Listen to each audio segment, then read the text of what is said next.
Hey, thanks for joining me. We're going to look at Planetary 18.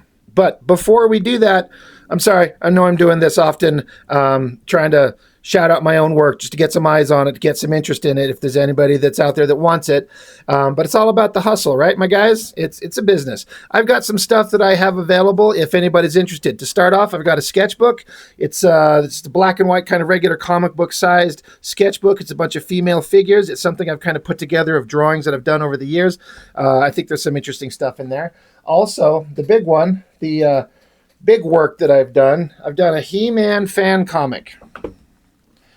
6 volumes, graphic novels. They're huge.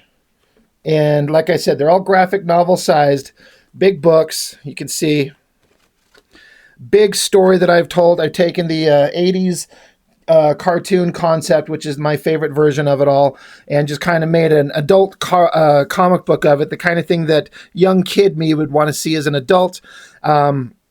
Something I've worked on for years. I just put together the final issue, this one over here, volume 6. I finished it up just last year.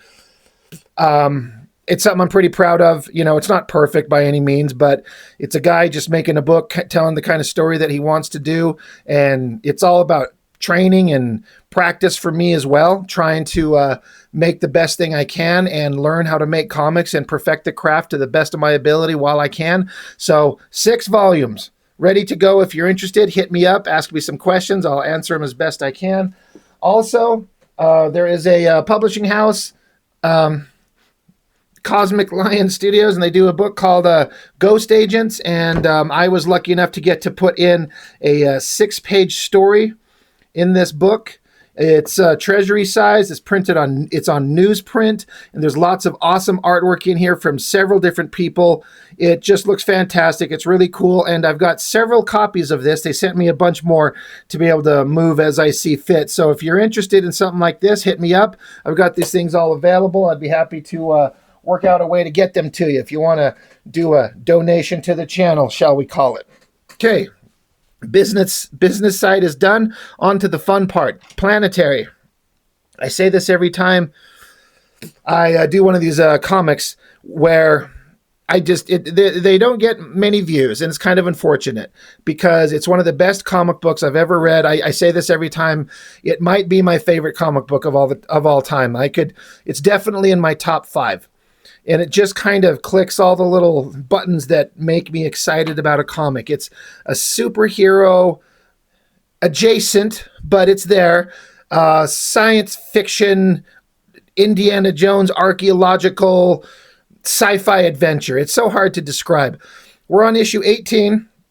I talk about this. The issues within the series, there is an overarching major storyline that we're building towards. And I talk about how often that Warren Ellis, when he writes these things, he'll have an issue, maybe sometimes 2 in a row, that we're building on the big major story. But then he'll veer off and do an issue that's about some things that are kind of adjacent or off to the side of the main story that aren't advancing the main plot necessarily, but it's still all connected, and it's always interesting, and it's always beautifully drawn, and it's always fantastic.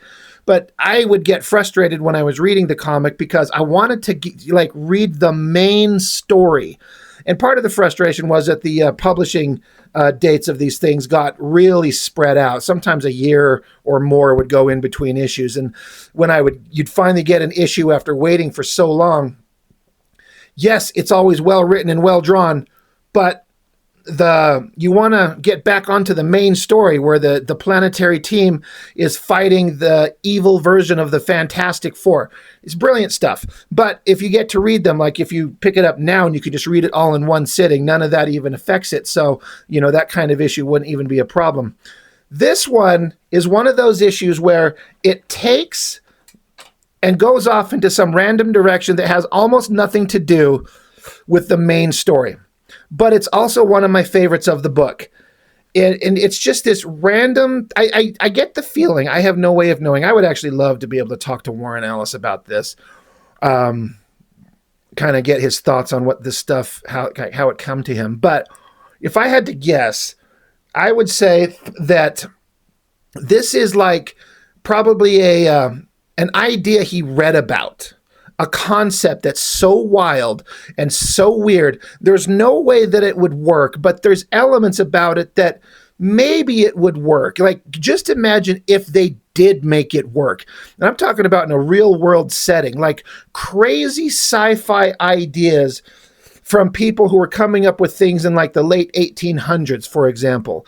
Like the technology that we take for granted, it wasn't even a dream in anybody's mind, but they kept coming up with wild science fiction ideas like, how do we get off the surface of the planet? How do we get into orbit? How do we get to the moon? How do we do things like that? And the ideas with the technology available to them, they're out of this world. They're not conceivable or reality based, but there's an interesting idea. And I think Warren Ellis probably read something like that and crafted a story for his book. And I'm like, oh, it's again, I wanted to get into the main story, but again, it's kind of limited where, you know, he's going to do the main story like I'm talking about with the main thrust that we want to talk about. But then he goes off in these random tangents of ideas.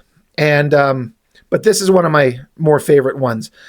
We start out with the characters. He says his name's Stone, John Stone. So obviously, there's an allusion to Bond, right? This is a character that's been introduced. I can't remember, we've seen him twice, I think now. He's a combination of James Bond and Nick Fury, which is a profoundly interesting idea to me. He's a super secret spy. He knows all kinds of stuff. He's extremely skilled in a way that's almost superhuman, and he's just really cool. And he's a mystery. We don't know what he's all about, but he's so far been friend to the character Elijah Snow, and he's been willing to divulge information because Elijah Snow, we've discovered that the character's had a lot of memory blocks put into him from the leader of the four, the Reed Richards version in this comic. But anyway, the character starts out just sitting in a park, just hanging out, says John Stone, like his name, beautiful blonde girl. She's like, hi. And then Elijah Snow shows up and he says to the girl, he says, please leave. She's like, but, and he says, CDC, he has diseases. He gives them to girls. You don't want to know. Like, that's really fucked up. It's also hilarious. So the girl's running off and Mr. John Stone just says, bastard. And so Elijah Snow says, I was doing her a favor. I know how your girlfriends end up. What are you doing in Texas, John? And so Mr. John Stone, the James Bond Nick Fury guy here, he says, oh, lots of things to do right here in Austin. Lots of people to see, people to watch. Snow says, okay, let me try again. What do you want, John? So Stone hands Elijah a piece of paper, and you get two spherical objects and scribbles in a circle. Snow says, looks like some hippie art. What is it? And Stone says, launch an object between two bodies of gravity in the right way or the wrong way, and it might make an orbit like this. Stuck in space, not landing for many, many years, if at all. So they're talking about if you launch something into space, you could just do an orbit between Earth and the moon forever, potentially. So Snow's like, okay, why are you showing me this? Stone says, the orbit is estimated to be 150 years old. And then so Stone hands Elijah another piece of paper, and he says, it terminates this Sunday at this location. Like, this shit also feels like kind of like X-Files to me. Weird, scary stuff that's going on that no one knows about. And we're about to go investigate it. And what are we going to learn? And what frightening things are we going to discover? It's fascinating ideas. So, the X-Files element is something that kind of pops up into my head. Stone continues. It says, the object has the profile of a space capsule. The four have particular interest in space vehicles landing on Earth. They will want whatever it is. They will come for it. So I was saying how the story is not exactly connected to the main storyline. Like, I want to read about the evil Fantastic Four and the conflict coming together with the Planetary crew. Yes, they are getting into it a little bit. It is all connected. Like, this is some mysterious thing. No one knows what it is. The four probably don't know what it is, but I bet you they want it. So, Stone continues, the one likeliest to be there on the scene is William Leather, probably alone. That's the Johnny Storm character. He says he's been moving separately from the others of late. Stone continues, I think this time you have a real shot at taking out the four, but you won't do it alone, Elijah. Don't try it. Accept the help. Basically saying, like, I know you're going to try and stop them, but it's dangerous. That's the thing. That's the kind of important part of this story, is that these evil Fantastic Four, they're incredibly dangerous. Like, on a scale, like, you can't physically take them on. You have to outthink them. So Stone walks away from Elijah and says, there's a whole planet on your side, telling him, he's like, we're all working against the four, and we're all working with you, so accept the help of other people. Back with the Planetary headquarters, or with the character named the Drummer, he says, the word is translunar. He continues, this describes an orbit between the Earth and the Moon. It cuts through the Lagrange point where Earth and the Moon's gravity null each other out. Whatever it is, it has no independent motive power. It's been stuck up there a long time. So he's implying, like, this object that we're looking for, it's been stuck in a gravity orbit between Earth and the Moon, and it has no means of propulsion on its own. It's just floating up there, caught in the gravity. And it's been up there a long time. So Elijah says, where's it from? John Stone says the four will have an interest in it. The Drummer says, it's not their sort of thing. It traced the orbit back. It came from Earth. More to the point, it came from the point it's returning to on Sunday. So they're like, we don't think this is something that the four are interested in. This is probably nothing that is going to matter to them. But the object is going to return. I don't know how this is kind of exactly probable, but they're implying that wherever it was launched from, it's going to land exactly back in that spot in a couple of days. So, cut to outer space. Looks like the Hubble Space Telescope. Something just blasts through it, just obliterates the thing, rocketing through space, burning up, going into Earth's atmosphere. Just like kind of a thing you can see in a movie, just entering Earth's atmosphere, burning up. Whatever this mysterious thing is, just rocketing with intense heat. And I love, love, love these pages. John Cassidy is so brilliant. It's like he's not trying to show off, and yet he's showing that he's just so much better than everyone else. It's so simple. And the colorist, it's Laura Martin. The more I look through these Planetary comics, the more I'm like, this might be the best coloring in any comic I've ever read personally. This is just my personal opinion. I'm not trying to like challenge anybody like, no, you haven't read Detective Comics number 182 from 1984. Like, I get it. We all have different tastes. For me, this is all about the balance of everything coming together perfectly. The story, the writer, the concept, the pencils, the inks, the coloring, the execution. To me, and what I'm personally interested in, it could not be more perfect. And as I always say, I love that there's no goddamn text boxes anywhere. We get this beautiful landscape of just land, sky, clouds, and then we pan down to this area. Same thing, but there's this big weird metal pipe just sitting here. And then in the next panel, it's just a kind of a copy and paste. Here comes the object from orbit, just burning up. Big giant shot. It's looks like a big round steel ball with metal straps around it and what looks like rivets. Just rocketing through the sky, burning up, hits the ground, boom, blasts through a bunch of old buildings, rolls, it's on fire, it's hot, just touches down, just crashes into the ground with a big impact. Across a pond, a lake, whatever this is, right into the water, splashes into the water, and comes to a halt. Steam pouring off of it because obviously the intense heat. And again, it looks like heavy metal, steel, and rivets. What the hell could this thing possibly be? Love that whole sequence. Everything about it's perfect.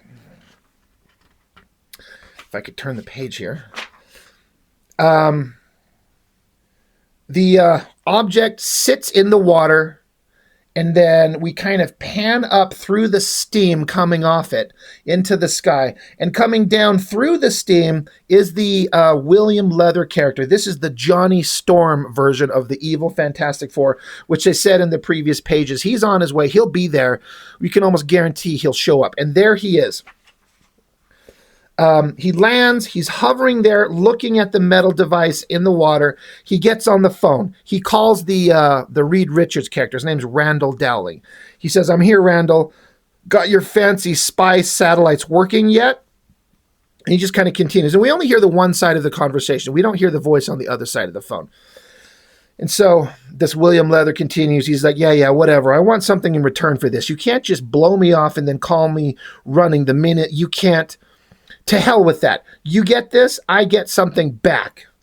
And he's like, you know what I want, you bag of... He's like, wait, I'll meet you at the usual place. I've got a little company.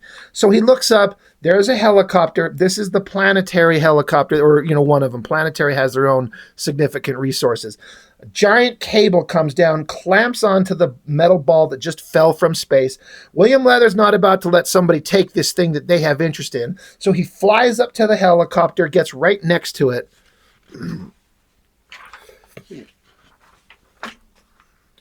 Busts through the wall, looks inside the helicopter, and it's loaded up with nothing but boxes of explosives. And then it's an automated flying machine. There's a picture of the drummer, and he says, "Hello, delivery from New York for a Mr. Buttwipe." And so William Leather, wide-eyed look on his eyes there. He realizes he just got caught in a trap. Boom, giant explosion, blowing up, dropping the big metal device on the ground, and William Leather drops to the ground as well. Another second separate helicopter comes along. Inside it is Elijah Snow and Jaquita Wagner, and she's got some kind of device in her hand that says Hark Tech. And now Hark is a character that we've met in the previous, go back 2 issues ago, and we understand who this character is. It's someone who's kind of a good guy, kind of a bad guy, but Elijah Snow kind of roped her into kind of helping him. Now they've got technology from her organization. And so Jaquita's got this weapon, it's like a needle tip. The helicopter lands. Jaquita goes running. She's super fast. She's like super strong, super invulnerable, super fast. Runs, and you have to go fast to catch up. You can't let this William Leather character get on his feet. Again, they're super dangerous. She runs up to him, puts the needle in the back of his head.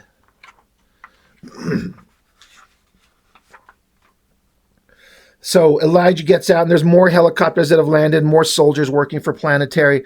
Elijah says, "Is it still working?" And she says, "He's out of it." And he says, "Well, hold him. We'll hold him at the Planetary Hospital. Hold his head up. We don't want to dislodge the needle." So she asks him to. He asks Jaquita to hold up his head just so that Elijah Snow could kick him in the fucking face, because he's such an evil piece of shit. This William Leather. Elijah just kind of out of spite wants to kick him in the face just because he can.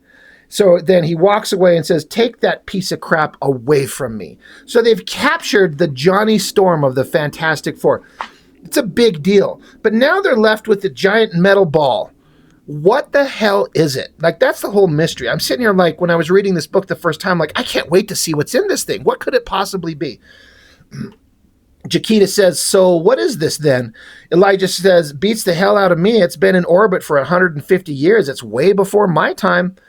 And Jaquita says, "When dinosaurs ruled the earth then?" He says, "I hate you. Reckon you can open this up?" And she says, "Reckon I should?" He says, "Well, we could drag it to the Nevada station for deep scans, but the hell with it. I'm curious." So he's implying we could take it to one of our facilities nearby and do a cautious, careful scan before we just rip it open. But he's like, fuck it. I want to know what's in there. So Jaquita just kicks off some rivets and joints on it to split it open at the midpoint. And the way that John Cassidy illustrated this to show it's almost rusted, dirty things, like something ancient, old. And she just looks inside it and says, "My God, what could it possibly be?" Giant splash page of 3 men and their skeletons in outfits that, if you're paying attention to the way that they look, It's like technology from 150 years ago. There's like an oxygen tank, little handles to do something, God knows what, little pouches, and three guys just sitting in it long since dead. You're like, what the fuck? What is this? And then you look inside and there's a picture. Now, this is the cover to the comic. There's a group of guys right here standing together, and these three right in the middle are the guys that are inside this little round spherical capsule. And there's a little, it's like a plaque, like a sign inside the device here. It says, "From the Earth to the Moon, the year of our Lord, 1851. So Chiquita's just sitting there looking kind of shocked, like, what the hell is this? And Elijah Snow says, "Drum said it was returning to its start point. It was launched from here, Chiquita, like right here in this spot in 1851. How could I have not heard about this? How secret was this?" And so they look over at that long, giant pipe that's been sitting on the ground. We saw in a previous panel. And so Elijah says, "Chiquita, would that thing fit inside that pipe?" And she says, "You're kidding me." He says, "Look around. There's nothing but the abandoned structures it hit and that pipe." And so she says, "The only way you could space launch from a pipe is if you were fired out of it." And so Elijah says, "People were still researching super guns for space launch in the 1980s. So they're implying the idea, instead of like a modern day like space shuttle or a rocket with like a big multi-stage chemical reaction rocket to launch you into orbit, how about you just make a giant fucking gun and the people are inside the projectile?" And so she says they'd be pulped by the launch discharge, basically saying any explosive charge powerful enough to fire a giant object like that with enough force to get it into space would be so big it would vaporize the humans inside it. Which, of course. But Elijah says maybe they found a way around it. I mean, they have no visible return propulsion on the vehicle, but it must have been there. You don't know what rotted off or even fell off during 150 years of cold soak in space. So just implying maybe there were things on it, like propulsion, something like that, that they could use to navigate their way back to Earth some way, somehow. We don't know what kind of information was lost. So he digs around through this shack, and there's some books and papers and lost information, and he finds this pamphlet. It says the American Gun Club, and he flips it open and says, "Get a forensic unit down here. Make that too. I want a full analysis on that pipe, and I want everything here cataloged." And this bottom panel down here, there's an old black and white photo of that pipe angled up as if to fire off that thing. So they're basically saying that's exactly what they did.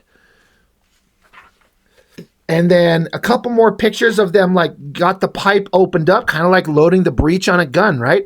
Pop it open. There's the big round object. There's the three guys, like throwing their hands up in like victory, and everyone's kind of like surrounding them, going, "This is a crazy thing. We're going to try it." They're lowering the ball into this giant pipe gun, angled again up to get off the. We're not going straight up.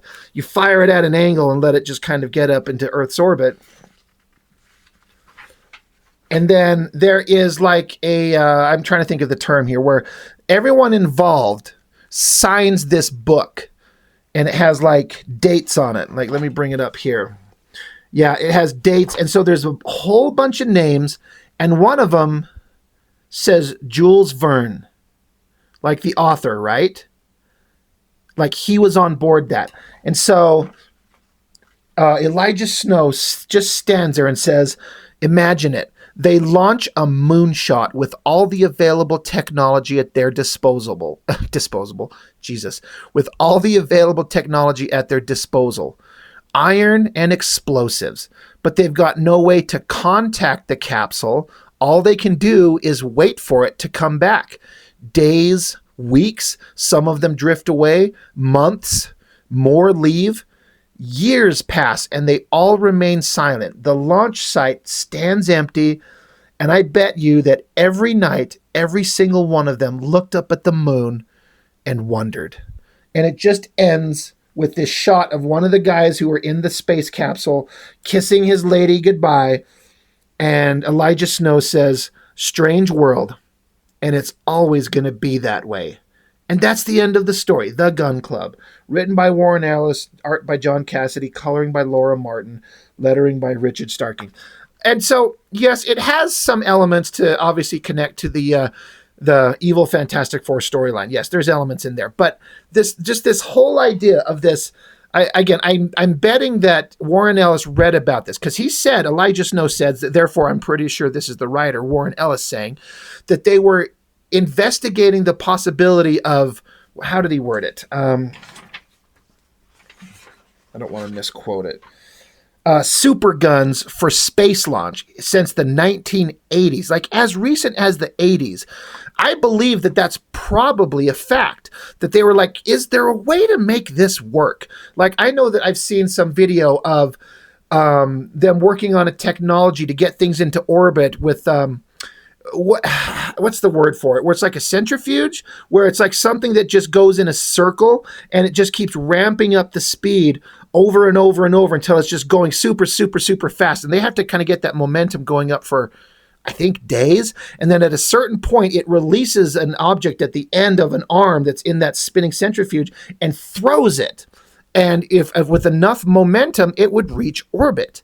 Like, that's something that they've actually been researching in modern day. So this idea of super guns for space launch, I believe that's something that they were like, is this even possible? So I bet Warren Ellis just read about it and thought it was the most fascinating fucking thing he's ever, read about in the moment. He's like, I'm going to incorporate that into my comic book. And just imagine a scenario, because it's a comic book. This doesn't have to be based on reality, but it's based on some reality. And like, what if they made it work? But the thing is just up in orbit. It's gone. People on the ground, from 1851, they can't communicate. There's no telecommunications or anything like that. They just look up at the sky and just like, is it there? Are they alive? What happened to them? Until 1.5 centuries later, it's just no one's around who even remembers. That mystery, that adventurous spirit of these people just jumping into this thing and taking off, and no one knows. And it's just something that these guys just randomly happen to run into. And I like, because Elijah Snow is a brutal guy. He's a good guy, but he's very much going to do the right thing and stop these bad guys. Like, you saw him kick the unconscious William Leather right in the fucking face. But he has a sense of wonder about him. He stops and he's just like, can you just believe this? It's fascinating.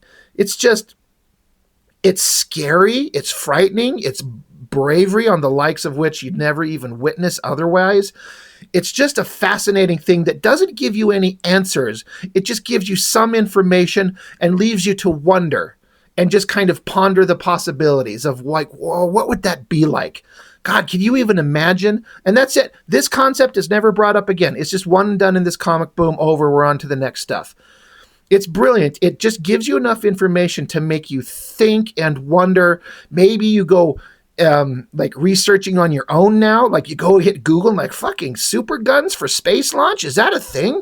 Well, you're like, it wouldn't work, but could it work? I don't know. It's brilliant. It's that type of stuff that makes me like, this type of stuff sits with me decades later, as opposed to certain books that I read forever ago. And you read it once and you barely remember anything about it. Like, oh, there were big muscly guys punching lizards. That's fun. Anyway, you don't remember a fucking thing about it. But something like this, I'm just like, oh my God, it's so fascinating. Jules Verne was on there. It's so fascinating to me. Planetary is brilliant. It just makes me think about the possibilities of writing and art and creativity, and how you can inspire people and spark people's imaginations and thoughts and fears and hopes and dreams, all in just a fucking comic book. And just think about what artists can do otherwise with music and novels and movies and comics. Like, it's all there. So if you're an artist, go make your damn thing. Go be creative. You might make somebody's day in a way you'd never expected. And it's a fun feeling. It's a nice feeling to have, to that you made something and then other people have read it and they enjoy it. So anyway, that's all I've got for now. Planetary. I frickin' love it, as if you couldn't tell. One of my favorite things ever made. That's all I've got for now. Thank you for joining me, and I'll see you next time.